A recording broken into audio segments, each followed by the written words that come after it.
welcome you all to week 3 of our learning. We're going to be talking about frogs and ponds, and we have some really fun activities planned for you this week. I just want to start out today with our message of the day. So our message of the day I wrote on our board is right here, and I'm going to read it for you.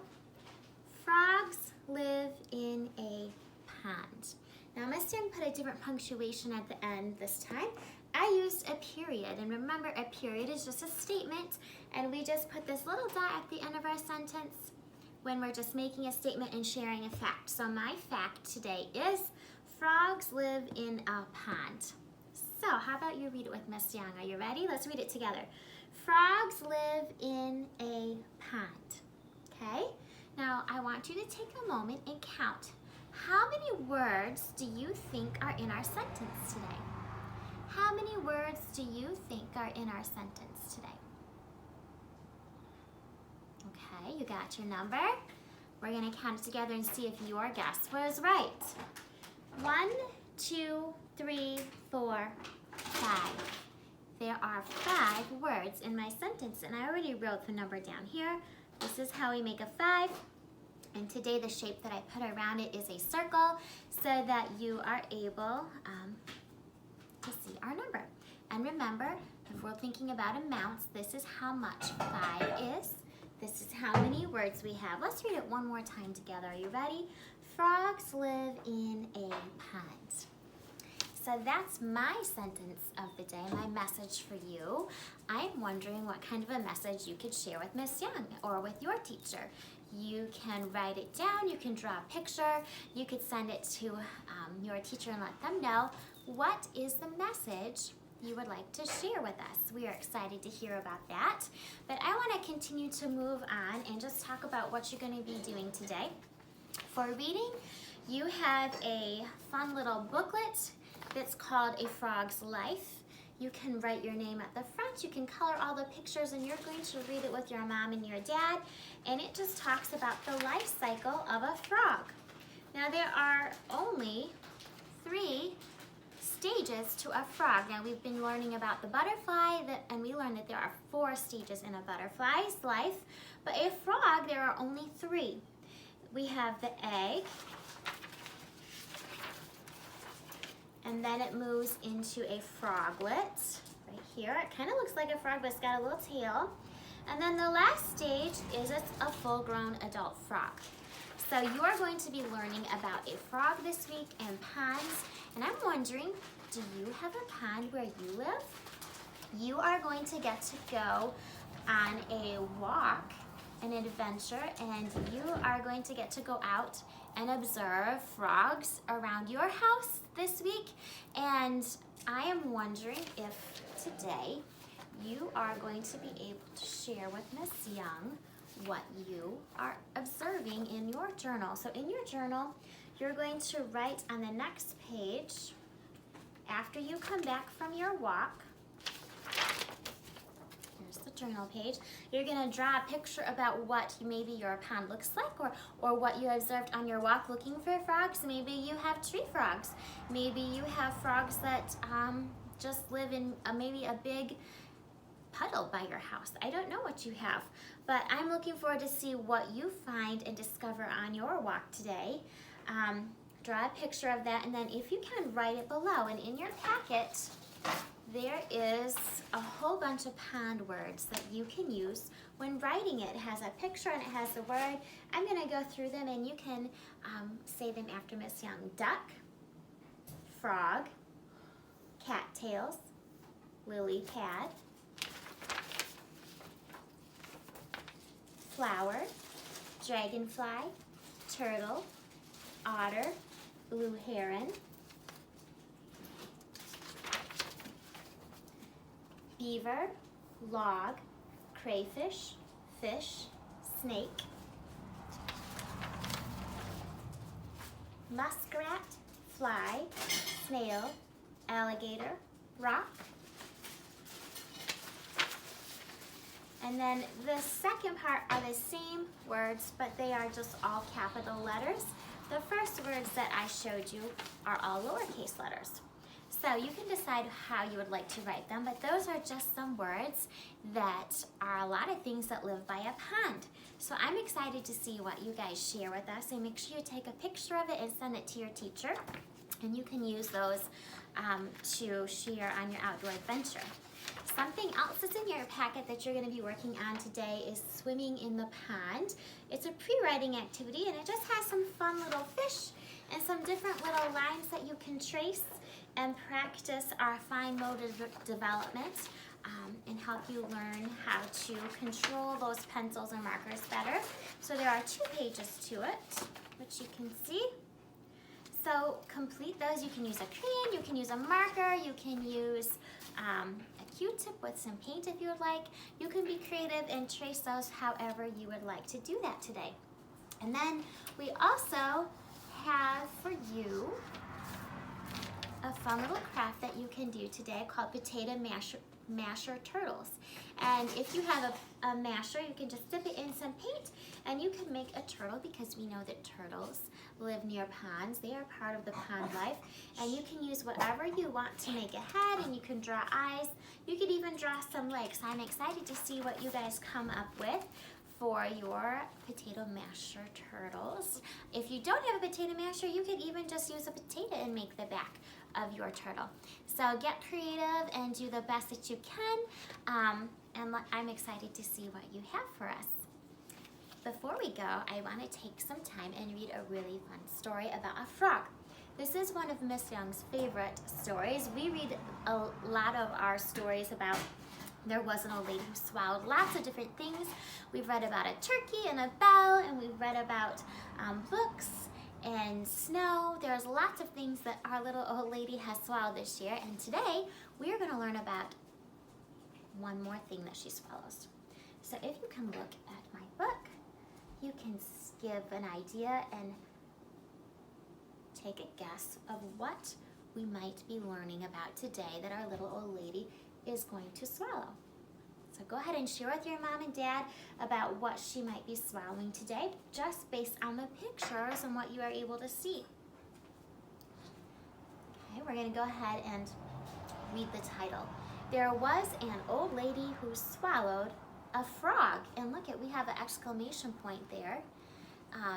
So she is excited because should you swallow a frog? I know this is a really silly story, but we should be careful what we put in our mouths, right? Our story today is written by Lucille Calandro. She is our author, and remember, the author writes the story or the words of our story that we read in our book, and the illustrator is Jared Lee, and remember, an illustrator draws the pictures. So let's find out what a little old lady swallows. There was an old lady who swallowed a frog. I don't know why she swallowed the frog. She was in a fog. Now I want you to think with Miss Young. Think about some of these ending words. Does frog and fog rhyme? You're right, they do. I wonder if there's going to be any more rhyming words in our story. There was an old lady who swallowed some dirt. It didn't hurt to swallow the dirt. She swallowed the dirt to hide the frog. I don't know why she swallowed the frog. She was in a fog. Dirt and hurt. Does that rhyme? You're right, it does. There was an old lady who swallowed some seeds. At high speeds, she swallowed the seeds. Now here's our 2 words again. Seeds and speeds. Do those 2 words rhyme? If you said yes, you are right. Look at up here, see our picture? There's a whole bunch of seeds in the back of the truck, and it looks like that truck hit a bump. Do you see how the author wrote those words in really big letters and put an exclamation point? He wanted you to notice what was happening in the picture. She swallowed the seeds to fill in the dirt. She swallowed the dirt to hide the frog. I don't know why she swallowed a frog. She was in a fog. There was an old lady who swallowed the rain. She didn't gain by swallowing the rain. So look at here, rain and gain. Do those 2 words rhyme? Tell your mom or dad or brother and sister, whoever's at home, what do you think? Do those two words rhyme? You're right, they do. What do you think she's going to swallow next? I'm wondering. We're gonna find out why she did this first. She swallowed the rain to water the seeds. She swallowed the seeds to fill in the dirt. She swallowed the dirt to hide the frog. I don't know why she swallowed the frog. She was in a fog. So take a moment and predict, what do you think the little old lady is going to swallow next? I am excited to hear. Share with your mom or dad or brother or sister, whoever's at home with you. What do you think she's going to swallow next? There was an old lady who swallowed the sunlight. Oh my goodness, do you really think you could swallow that sunlight? It was so fun, right? To swallow the sunlight.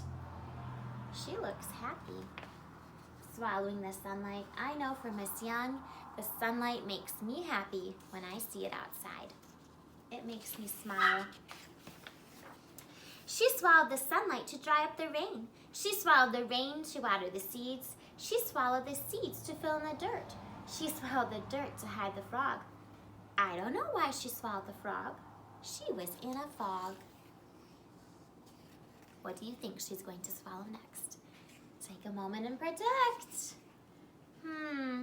This is interesting. Look at the pictures and see if you can guess what she's swallowing next. There was an old lady who swallowed some gloves. Oh, how she loves to swallow her gloves. Now, we talked about planting last week and how we can use gloves sometimes when we're working in the garden. So she's swallowing gloves. Does gloves and loves rhyme? What do you think? Yes, you're right, it does. She swallowed the gloves to hold the sunlight. She swallowed the sunlight to dry up the rain. She swallowed the rain to water the seeds, and she swallowed the seeds to fill in the dirt. She swallowed the dirt to hide the frog. I don't know why she swallowed the frog. She was in a fog. What do you think is going to happen next? Take a moment and predict. You ready? There was an old lady who swallowed a rake. It was a mistake to swallow that rake. Does rake and mistake rhyme?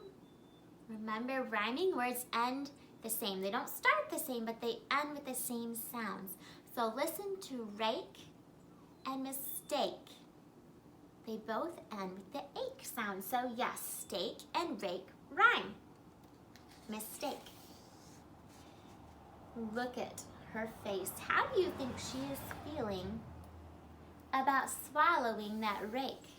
She said it was a mistake, meaning, what do you think mistake means?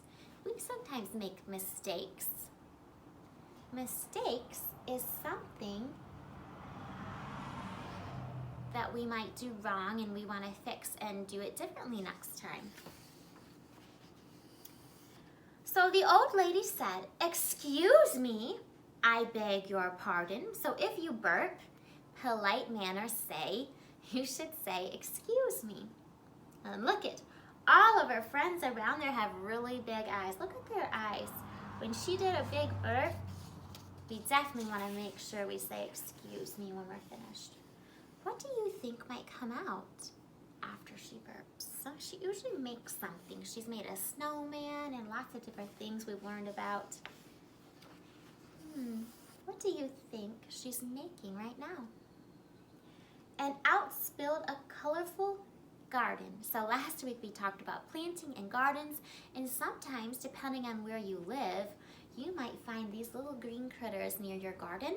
If it's wet enough, these little critters are called frogs, and frogs love damp, wet areas. And sometimes I have found frogs in my garden. So she spelled out a beautiful, colorful garden. Happy spring, because it is springtime right now.